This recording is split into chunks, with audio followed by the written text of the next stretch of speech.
Hello there and welcome back. This is Europa Universalis IV and I'm playing as Korea. Gonna give a quick disclaimer at the start of this episode. I've just finished night shift. Finished work at 7 AM. I've got a couple of hours sleep. It is now 10:15 and I'm starting this episode. So I am a little bit tired, a little bit fatigued. So if my speech is a bit worse than usual, or if I do a few brain fades, it's just going to be the fatigue, so bear that in mind. But hopefully I won't be too bad now. I've just built a lot of galleys, which was a step towards doing one of my naval missions. Now I also haven't recorded an episode for a few days because I've been on night shift, so I'm a little bit behind the times of what I'm actually doing. So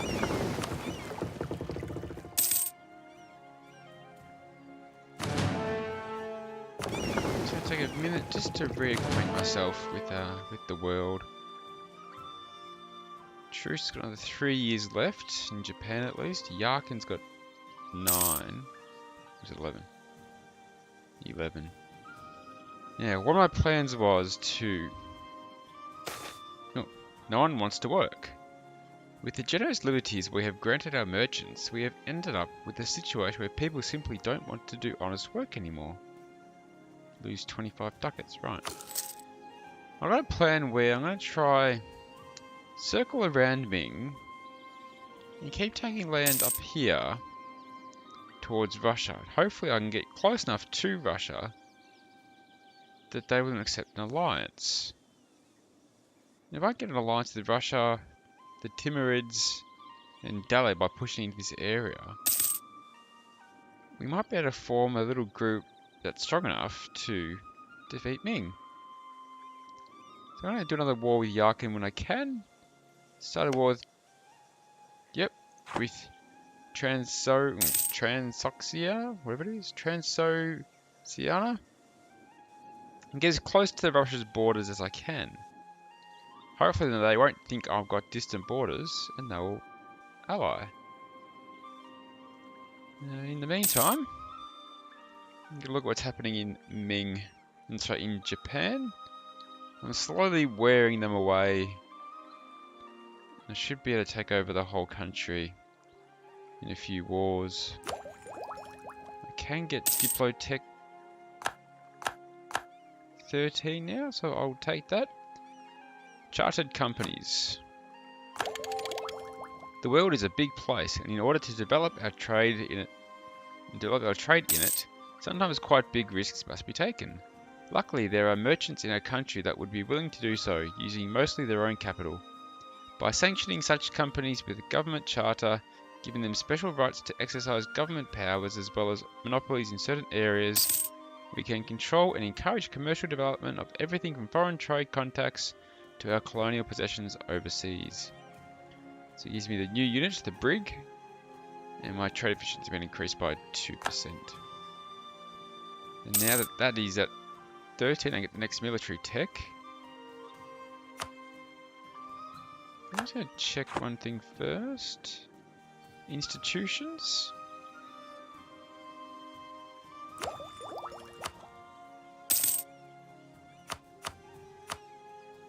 Now I can embrace global trade, however, I need to save a bit more money up for it, so I'm on 14 at the moment.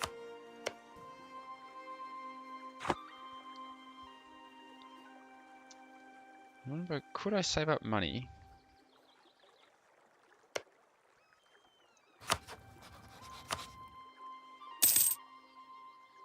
Mitsu, Shiribeshi, they're up here.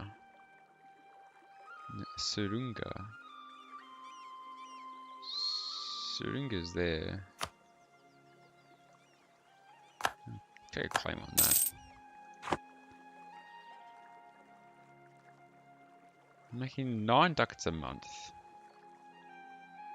Do I just try and save up really hard and embrace at least one institution?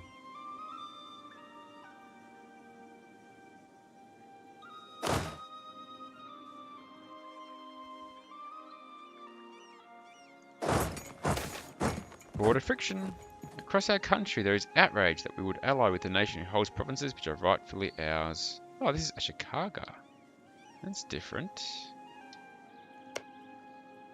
They are my ally. I don't want to lose them yet as an ally. So I'm going to put a positive spin on things. I want to take a bit more land from Yusugi first before I turn on them.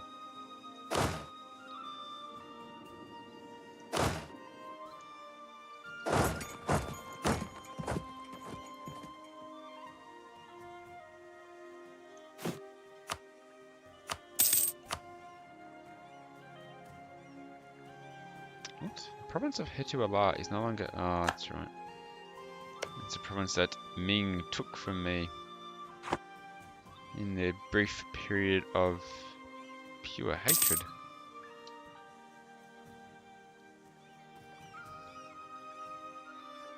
So the truce expires next year.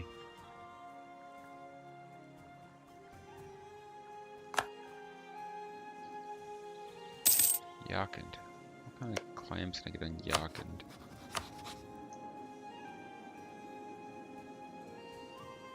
A few that I don't really want or need, but I'll take them anyway.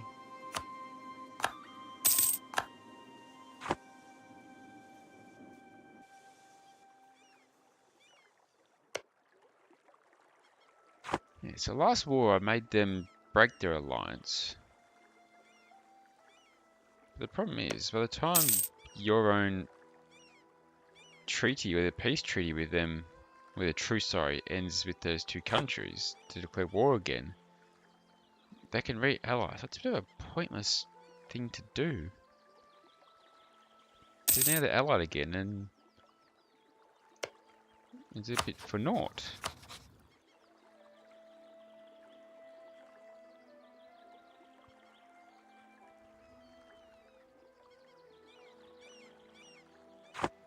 Ashikaga still won't join the war against Usugi. But at least this time I reckon I'll be able to put the ally out of action pretty quick.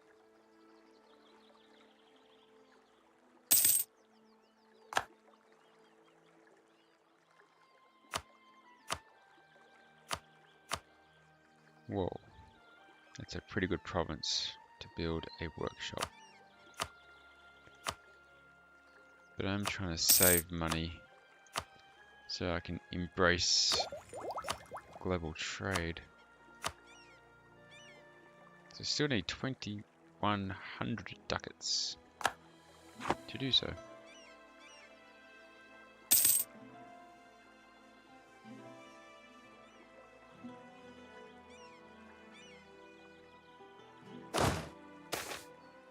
There should be a stable government.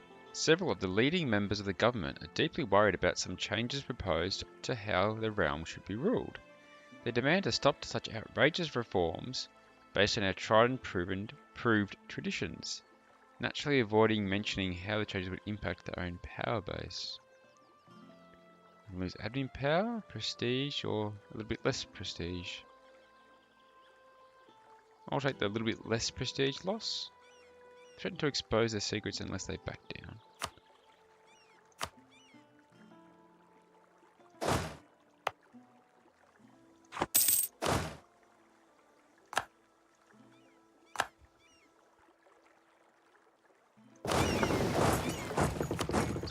Truce is almost over, so I'll start getting my units into place for a war.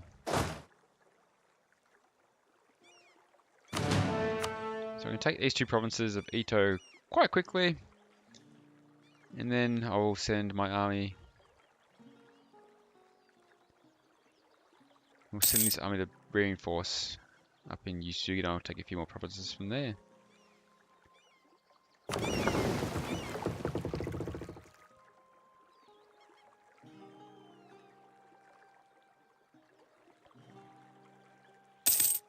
Got a decent fleet now. Not that I need the fleet as much, because I own, there's no much, don't need to worry about the crossings anymore. Alright, truces are over. So, without further ado, let's get my navies together. Move them over here. Aristocrats grateful for our favour. A delegation of aristocrats came to us today to thank us for favouring them in government. In fact, they are so grateful that a small voluntary contribution was made to the treasury. Whoa. Instead of 700 ducats small. Okay. We thank them for their gift. Thank you indeed.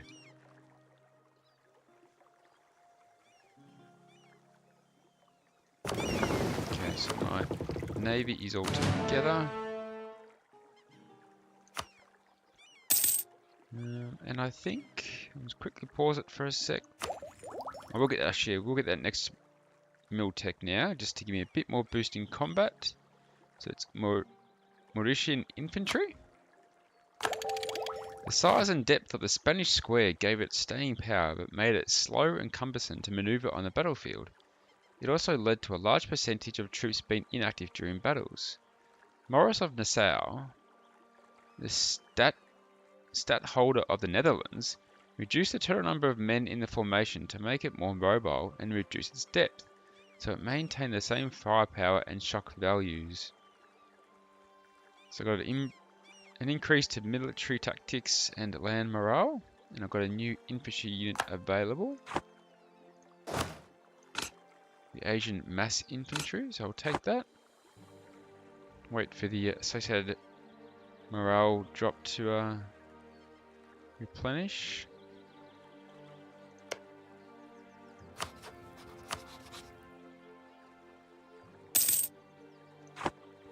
Just takes a couple of months for that to happen. Make sure I got my claims all right. Oh, I did check that. Get my claims on both of those Ito provinces. Not going to worry about Usugi.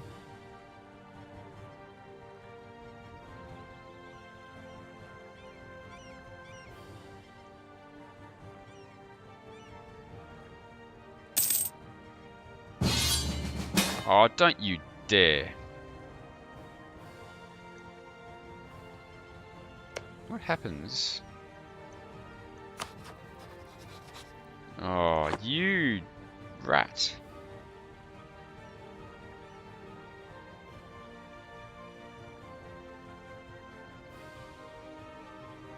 My ally, who won't bloody join me in a war against Usugi, is now demanding that I join them in a war.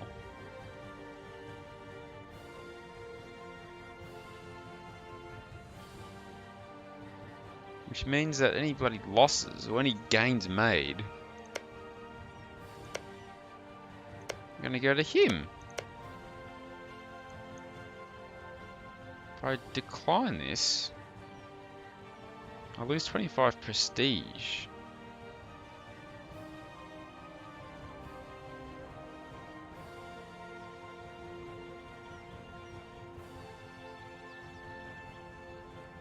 I feel like I've joined their war. It's just not going to serve me one bit whatsoever.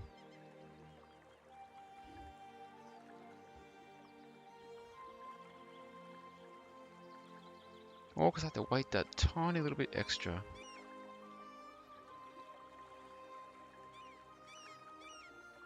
You know what? I'm going to actually decline this.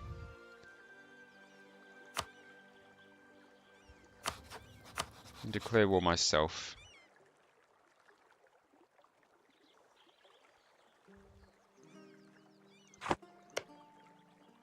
And then I can just use them as a bit of a meat shield.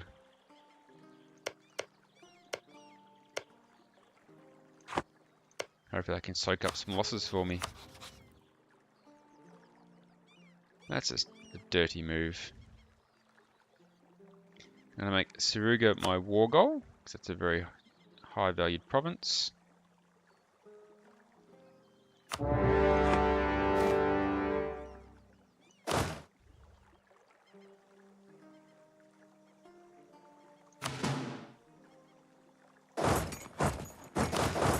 start with the Ito provinces. And I'll start with sieging down this fort. Ashikaga going north, so it makes a bit of a wall.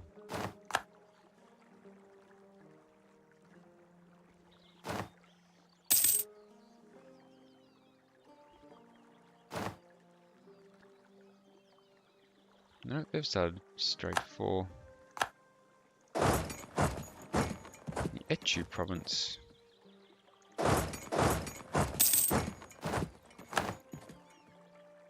It's okay.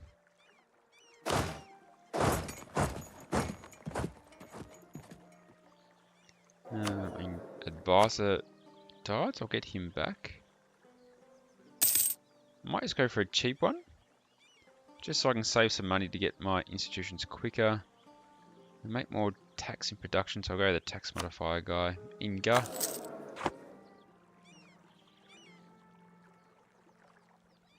And now it's going to be a bit of a race between me and Ashikaga as to who can take the most land.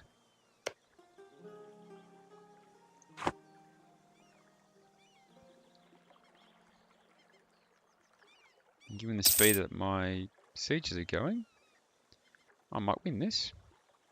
This might not work out too bad. I can take the land that I want now from Yusugi. That's broken my alliance with Ashikaga. As long as I don't take too much in this war, I can then just mop them up next. So maybe it wasn't the worst thing to happen.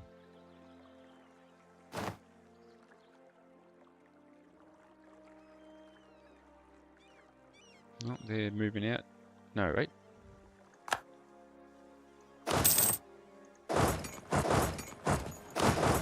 Oh, they waiting for me to siege down. That's why I couldn't move.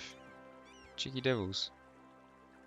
Oh, they're going to try and take my war goal. How dare they? That's fine.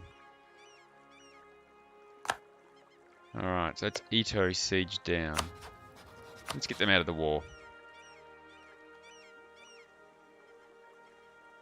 It won't let me take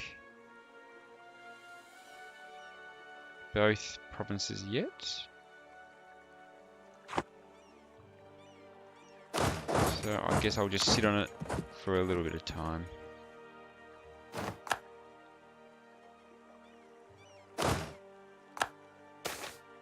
Border friction.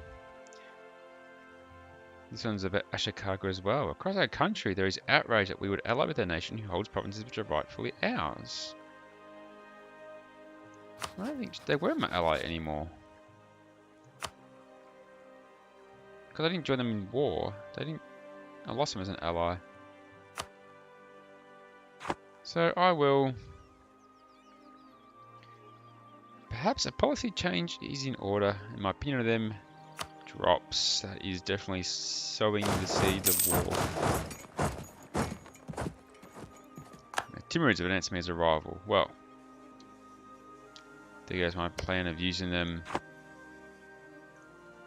as an ally against Ming. Timurids, that's a bit unfortunate. Why would you do that?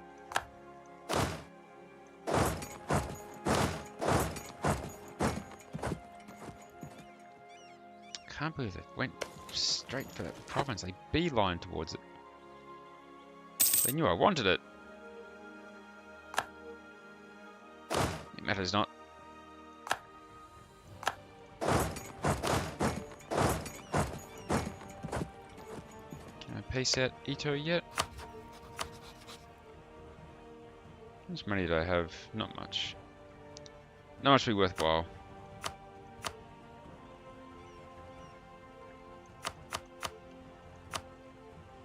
Alright, so I will fully annex Ito and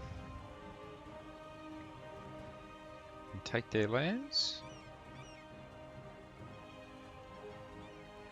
Send that demand now. And it puts them out of business. Alright.